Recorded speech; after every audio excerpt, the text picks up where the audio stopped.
Bien, vamos a ver ahora los axiomas de Peano para la definición de los números naturales. Esta es una construcción axiomática de los números naturales. Voy a ponerla, ampliar aquí. De manera que se definen los naturales de la siguiente manera, en base a estas 5 propiedades. Lo primero es que postulamos la existencia de un número natural 1, que va a ser el primer número natural. Para nosotros los naturales van a empezar en el número 1. Luego decimos que existe el concepto de siguiente o sucesor, es decir, dado un número natural, pues podemos construir el siguiente número a él, ¿vale? El sucesor de 1 sería el 2, el sucesor de 2 sería el 3, pero eso es lo que vamos a poder hacer con la función de sucesor, ¿no? Nosotros solo hemos postulado la existencia del 1 y luego la existencia del siguiente a un número dado.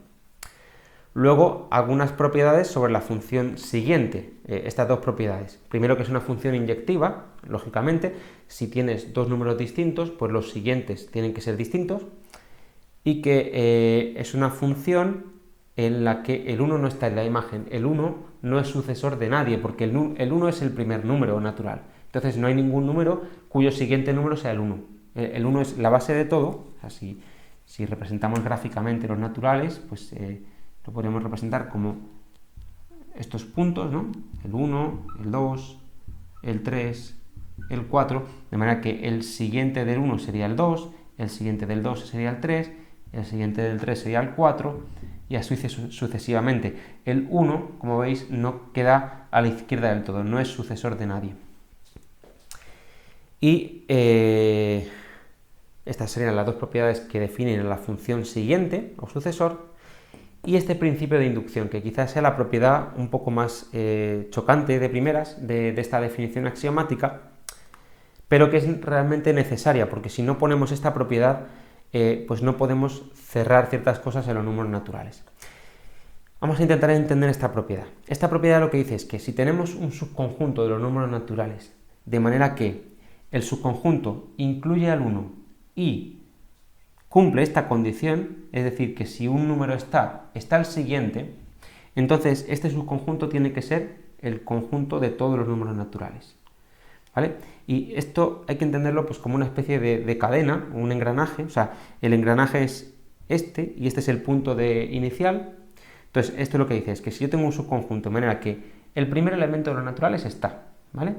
Y si está un número cualquiera, entonces está el siguiente. Bueno, pues aplicando la cadena, como está el primero, pues aplicando esta propiedad, si está el primero está el segundo, luego el segundo también está. Si está el segundo está el tercero, luego el tercero también está en M. Si está el tercero también está el cuarto. Y así, haciendo todo este engranaje, llegaríamos a que cualquier elemento n tiene que estar. Y de aquí, pues, esto lo estamos postulando, ¿no? Pero lo que quiero es que veáis que este es un axioma bastante intuitivo. Es que lo que estamos diciendo es que si se cumple eso, pues M tiene que ser el formado por todos los naturales. M tiene que coincidir con todos los números naturales. Este principio de inducción va a ser muy importante a la hora de demostrar propiedades de los números naturales. No. Bien, vamos a definir ahora la suma y el producto y la relación de orden en los naturales utilizando la función del siguiente. Pero antes de eso, me dejé una cosa en la parte anterior, que es el principio de inducción fuerte, que merece la pena que conozcáis también. Es un principio equivalente al principio de inducción. En principio se puede definir el principio de inducción de esta manera o de la anterior, pero de esta manera resulta a veces más conveniente para ciertos teoremas, entonces conviene que la sepáis. El principio de inducción fuerte lo que dice es que si tienes un subconjunto de los naturales que cumple que el número 1 está y si todos los elementos menores o iguales que n están, entonces el elemento, eso aquí no es rata, el elemento n más 1 está, en ese caso el conjunto M es el conjunto de todos los números naturales. Esto es lo mismo que el principio de inducción, pero en lugar de razonar de cada uno pasar al siguiente, pues lo que razonamos es que el primero está, y si tenemos k, pues tenemos hasta el k más 1, o si tenemos n, tenemos hasta el n más 1, y así. Vamos construyendo, vamos incrementando el número de elementos que están en M hasta que concluimos que M es todo n. Bien, quería enunciarlo porque además lo voy a utilizar para demostrar esta proposición. Pero bueno, veamos ahora cómo se construyen la suma y el producto de números naturales y la relación de orden. lo que vamos a hacer es utilizar, para definir la suma y el producto, utilizar la función siguiente, porque es lo único que tenemos hasta ahora. Hemos definido los naturales como el conjunto formado por el 1 y los siguientes. O sea, tenemos el siguiente del 1, el siguiente del 1 y así sucesivamente, y tenemos el principio de inducción. Bueno, pues construimos la suma de la siguiente manera. Definimos primero n más 1 como el sucesor de n. Esto es una definición, ¿vale?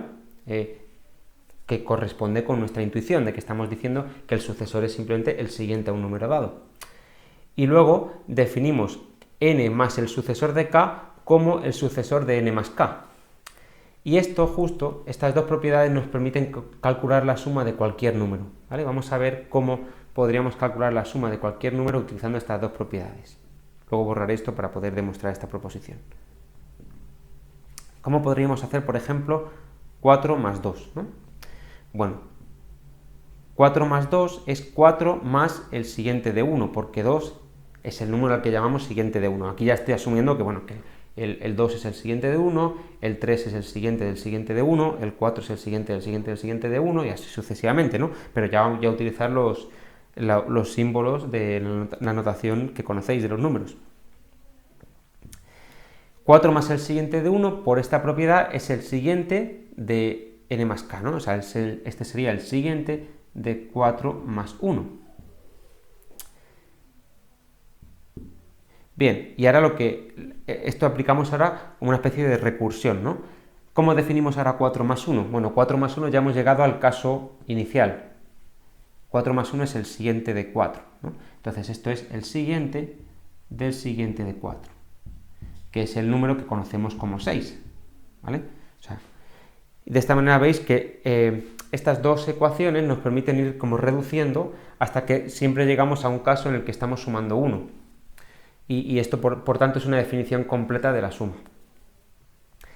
Y el producto, pues hacemos algo similar. Definimos primero qué es multiplicar por 1. Multiplicar por 1 es n por 1 igual a 1 por n igual a n. Multiplicar por 1 sabemos que deja igual el número. Esto es una definición de multiplicar por 1. Y luego tenemos que definir qué es multiplicar por el siguiente de un número. Y de esta manera, pues podríamos hacer la multiplicación de cualquier número aplicando este mismo truco de recursión, ¿no? para reducirte a un caso más sencillo. Entonces, ¿qué sería multiplicar por el siguiente de un número m? Bueno, para definir esto y para que veáis que esta definición tiene sentido, lo que hay que pensar es que lo que estamos haciendo es n por m más 1, ¿no? Y n por m más 1, para que cumpla la propiedad distributiva que conocemos, tiene que ser n por m más n por 1, que es n. Y por eso hemos definido así n por el siguiente de m, ¿vale? Esto, de nuevo, pues es una definición completa de la multiplicación, porque nos permite hacer la multiplicación de cualquier par de números, porque nos vamos a poder reducirnos a casos anteriores, y bueno, es fácil comprobar, no lo voy a hacer, comprobar que la suma y el producto pues cumplen las propiedades que conocemos de la suma y el producto, es decir, cumple la propiedad asociativa, la propiedad distributiva, las propiedades conmutativas, todo, ¿eh? O sea, que está bien definido y corresponde con la intuición o con lo que conocemos de los números naturales. Estas definiciones un poco pedantes lo que permiten es tener una construcción axiomática de los números naturales de manera un poco análoga a los axiomas de otras teorías como la geometría euclidia, ¿no? O sea, lo que hemos hecho es poner propiedades que nos parecen evidentes sobre los números naturales, ver que con eso es suficiente para construir todo lo que conocemos de los números naturales y de esta manera pues tener un sistema formal en el que hemos construido los números naturales, y todos los teoremas de los números naturales van a ser verdaderos en tanto que los axiomas que hemos puesto sean consistentes.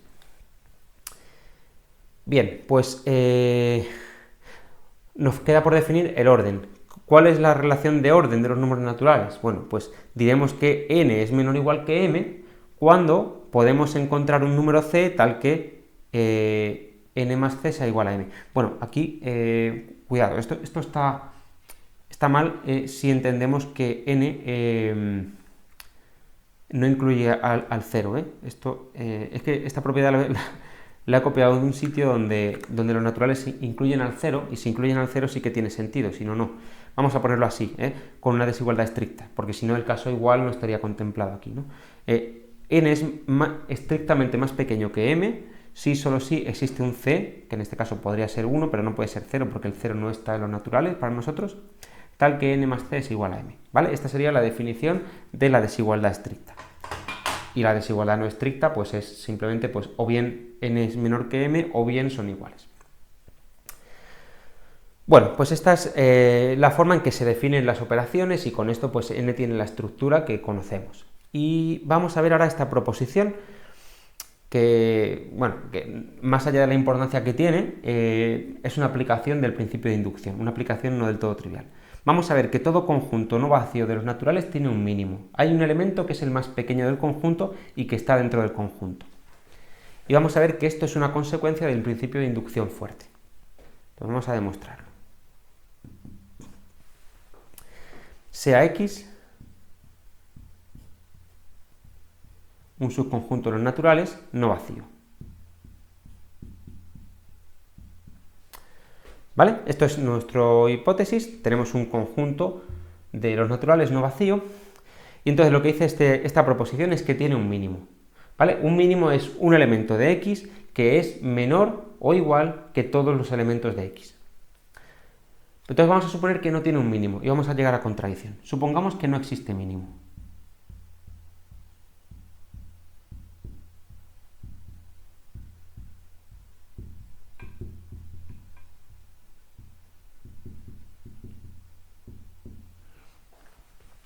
¿Vale? O sea, que ningún elemento de X es el mínimo de X, ¿no? Bueno, vamos a ver cómo llegamos a la contradicción. Lo primero que se puede decir es que el 1, en ese caso, el 1, que es el elemento más pequeño de los naturales, no puede pertenecer a X. ¿Vale? ¿Por qué no puede pertenecer a X? Porque si 1 estuviera en X, entonces sería el mínimo del conjunto X.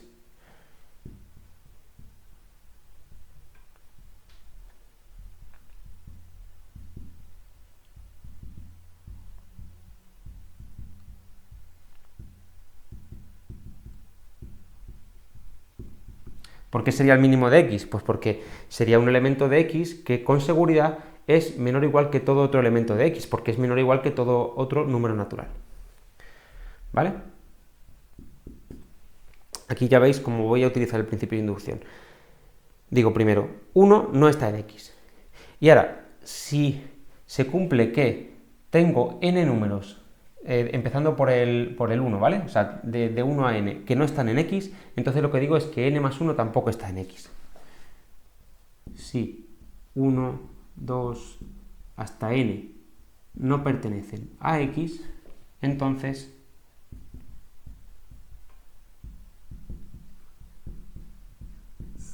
¿por qué? Porque si los primeros n números naturales no están en X, no puede ser que n más 1 esté en X, porque si n más 1 estuviera en X, sería el mínimo. ¿Por qué digo que sería el mínimo? Porque todo otro elemento de n más 1 necesariamente sería mayor o igual que n más 1. Porque quiero decir, si los primeros n números naturales no están en X, lo que digo es que n más 1, en ese caso, si estuviera en X, sería el mínimo. ¿Por qué? Porque cualquier otro elemento de X sería distinto de estos n primeros números naturales y por tanto sería mayor que n. Y por tanto sería mayor o igual que n más 1. Lo voy a escribir, ¿no? Si esto, entonces n más 1, porque si no, n más 1 sería el mínimo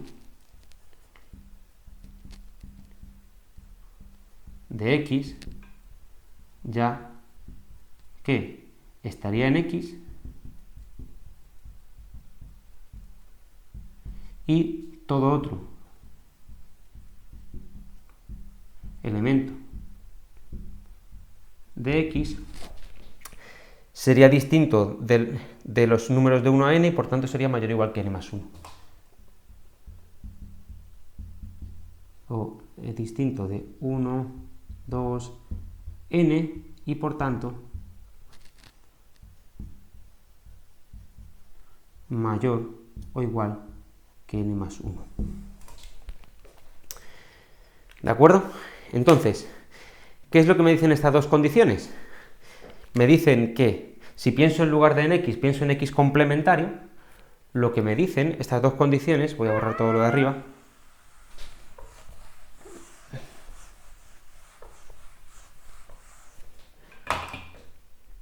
estas dos condiciones implican que x complementario cumple las condiciones del principio de inducción fuerte.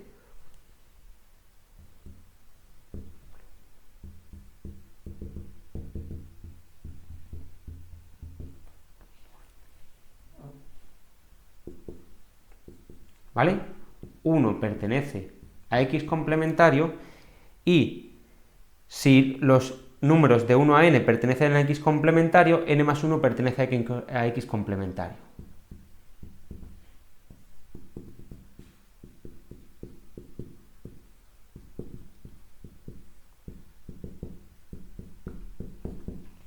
¿Y qué me dice el principio de inducción fuerte?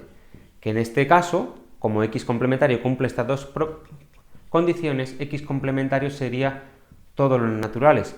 ¿Pero qué implica esto? Pues esto implica, por la definición de complementario, que x es vacío. Y esto contradice mi hipótesis, ¿no? O sea que si he llegado a un absurdo.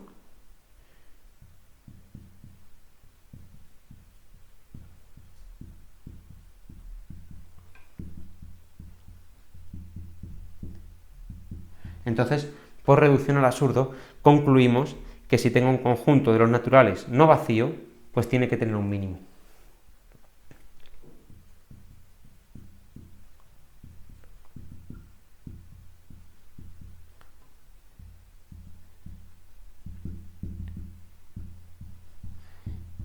Y esto es lo que se llama el principio del buen orden, que todo subconjunto de los naturales que sea no vacío tiene un primer elemento. Bien, para terminar este apartado de los números naturales, vamos a hacer una aplicación un poquito más sencilla del principio de inducción, que supongo que la anterior os pareció algo más complicada. Entonces vamos a demostrar una fórmula como esta, utilizando el principio de inducción, ¿de acuerdo? ¿Cómo se hace esto, ¿no? ¿Cómo se hacen este tipo de ejercicios? Lo que hacemos es comprobar que la fórmula se cumple para el primer número natural y que si se cumple para un número n, o para los números entre 1 y n, se cumple para el número n más 1. ¿Vale? Eso es lo que vamos a hacer. En el fondo estamos utilizando el principio de inducción en el sentido de que nuestro conjunto m, implícitamente, es el conjunto de números que satisfacen esta igualdad, ¿vale? Definimos m, aunque esto no lo vamos a hacer en general, ¿eh? Esto solo simplemente lo hago esta vez para que veáis la conexión entre demostrar una identidad para todos los números naturales y cómo hemos definido el principio de inducción como relacionado con sus conjuntos de los números naturales, ¿no? Entonces, m sería el conjunto de n's de los naturales tal que, si a esta fórmula la llamamos p, tal que p es cierta, ¿no?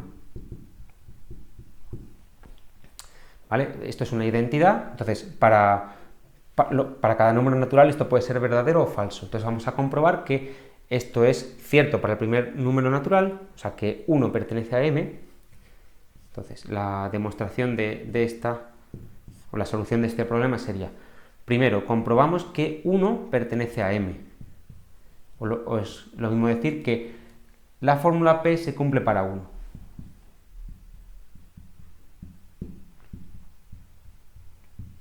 ¿Vale? ¿Cómo demostramos esto? Pues en este caso es bastante sencillo, ¿no? Porque lo único que hacer es que comprobar que 1 es igual a 1 por 1 más 1 partido por 2. Y esto es evidentemente cierto. Y lo segundo que hay que comprobar es que si se cumple la fórmula para hasta n, se cumple para n más 1, ¿no? O sea, si 1 hasta n pertenecen a m, entonces n más 1 pertenece a m, ¿no? O, dicho en términos de p, si p cierto para 1 hasta n, p cierto para n más 1. ¿Vale? Bien, pues suponemos que la fórmula es cierta hasta n, ¿no? O sea, suponemos que tengo un n y que sé que 1 más 2 más n es igual a n por n más 1 partido por 2. En este caso no necesitamos recurrir al principio de inducción fuerte, basta con comprobar que la cadena permite pasar de n a n más 1. Suponemos que esto es cierto. Veamos que para n más 1 es cierto. ¿Qué hacemos? Sumamos n más 1 en los dos lados, ¿no? Esta igualdad implica que si sumo n más 1 en los dos sitios, 1 más 2 más n más 1 es igual a n por n más 1 partido por 2 más n más 1, y si operamos aquí, lo que tengo es n por n más 1 más 2 n más 1 partido por 2, y esto, bueno, si lo simplificáis, es lo mismo que n más 1 por n más 2 partido por 2. Y esto es justo la proposición P, pero evaluada en n más 1. O sea, esto es la propiedad P para el número de n más 1. Luego hemos terminado, ¿no? Esto es la propiedad P para el número de n más 1. Bien, y todos los problemas de inducción se resuelven de la misma manera. Comprobamos el caso inicial y comprobamos que si el caso n o hasta el caso n es cierto, entonces puedo concluir que el caso n más 1 es cierto, ¿vale? Es lo que acabo de comprobar. He utilizado la igualdad para n y he visto que si me voy al siguiente número se cumple la igualdad, aplicando lo anterior. Bueno, pues con esto concluye la parte de los números naturales relacionada con este tema, y antes de concluir el tema vamos a ver algunas propiedades que nos hemos dejado de conjuntos. Vamos a construir el producto cartesiano y vamos a ver algunas propiedades más de las intersecciones, de las partes, de las diferencias de conjuntos, algunas fórmulas para calcular el número de elementos de la intersección y ese tipo de cosas. Un poco, digamos, combinatoria y definición del producto cartesiano es lo que nos falta.